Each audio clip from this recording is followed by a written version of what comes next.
ভাল লাগে এমনিতে মাথা ঠিক নেই, তারপর একটা ঝামেলা শেষ।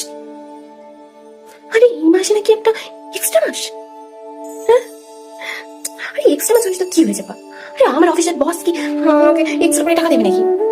আর আমার বাড়ি বাড়ি টাকাটা কি আমার বাড়িওয়ালা মুখ করবে? করবে? করবে না তো এক্সট্রা মাস। লাগছে না এইসব কথা ভাবলেই মাথা খারাপ হচ্ছে। খুব ভালোই আমার খারাপ, এমনিতে ঝামেলা শেষ নেই, তারপর আমাকে আবার এক্সট্রা করে কাজ করতে হবে। তারপর নাকি এই মাসে আবার গাড়ি বাড়ি সোনা দানা কিছুই কিনছে। অপবিত্র মাসের একটা।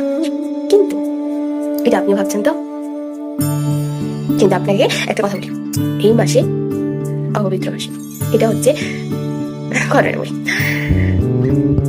খালি আমি যখন জানতে পারলাম এই মাসটা সম্পর্কে, তখন আমি বুঝলাম যে এই মাসটার কতটা মহিমা। এক্সট্রা মাস, এক্সট্রা পায় না। তাহলে গল্পটা শুরু করি। সব মাসেরই একটা অধিপতি দেবতা থাকে, তাই তো?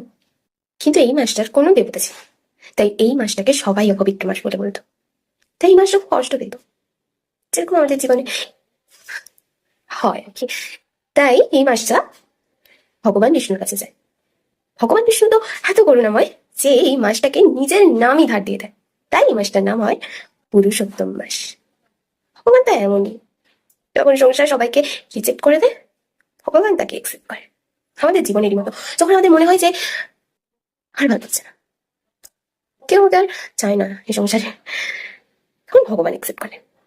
ভগবান বলে, এই 13টা মাসের মতো তুমিও আমার কাছে মরবে। কোনো কিছু না ভগবান ফেলে দেয় না।